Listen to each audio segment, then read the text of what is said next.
De debò que m'agradaria que ara la càmera fes un pla general d'aquest hemicicle i es veiessin des de les llars catalanes les 80 cadires buides que hi ha ara mateix dins la sala de la màxima institució del país.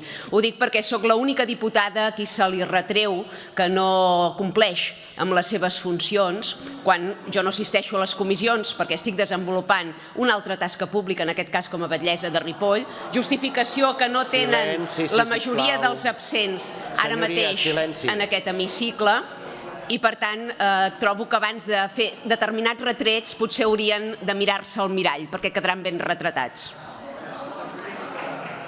1.333 casos d'assetjament escolar en el curs 2024-2025. No som davant una percepció ciutadana o un cas aïllat d'aquells que agraden tant al govern. En els darrers 3 anys s'han notificat prop de 8.000 casos d'assetjament escolar, 14 per dia lectiu. Si hi afegim els casos no detectats ni comunicats per vergonya, per por o per desconfiança amb el sistema, la xifra podria ser encara molt més sorprenent i preocupant. I no parlem de coses de canalla, fórmula amb què es tendeix a minimitzar el fenomen. Parlem de violència, violència verbal, física i psicològica i de l'anomenat ciberassetjament, amb exposició pública d'imatges manipulades via intel·ligència artificial que es fan virals en qüestió de segons. Violència i assetjament dins un àmbit, l'educatiu, que pretesament hauria de protegir els infants i prevenir aquest tipus de comportaments. L'escola catalana no només ha perdut l'autoritat, també la capacitat de garantir la seguretat i benestar dels alumnes que custodia. Els professors estan desarmats pel relat woke que ho impregna i ho intoxica tot. Les direccions dels centres no apliquen sancions clares per no ser qualificades d'autoritàries o de poc inclusives amb la multiculturalitat imposada.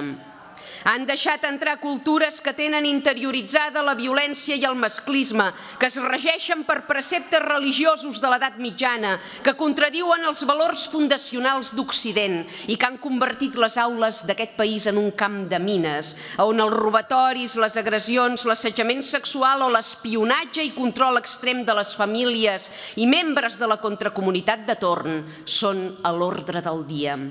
Avui la barbàrie campa impune dins les aules aixoplugades sota la narrativa de la no discriminació. És el resultat de les seves sinistres polítiques immigratòries. Protegir els infants i adolescents i garantir el seu benestar i la seva seguretat dins els centres, els patis i el camí de tornada cap a casa hauria de ser objectiu i prioritat d'aquest govern, però clarament no és així. Ara el PP proposa una revisió dels protocols existents i sí, cal que tothom tingui clars els marcs d'actuació. Però massa sovint ens centrem en la redacció de procediments sense arribar a garantir-ne l'aplicació efectiva. De què ens serveix tenir protocols d'actuació si llavors no s'apliquen amb fermesa, si als centres els hi tremola el pols, a l'hora d'estipular sancions disciplinàries clares contra els agressors o a l'hora d'expulsar sense miraments a qui convingui per restaurar el principi d'autoritat? Sobta que una formació com la seva hagi comprat el marc teòric del bonisme woke. Aquesta mirada sensible continuada de no discriminació o els programes d'educació psicoafectiva que ens proposen no deixen de ser un vehicle d'adoctrinament ideològic que, en comptes de contribuir a restituir l'ordre, ajuda a difuminar-lo. Cal formar el professorat perquè pugui prevenir o, en el seu defecte, identificar a temps i tallar de soca-rel actituds, comportaments i violències inadmissibles.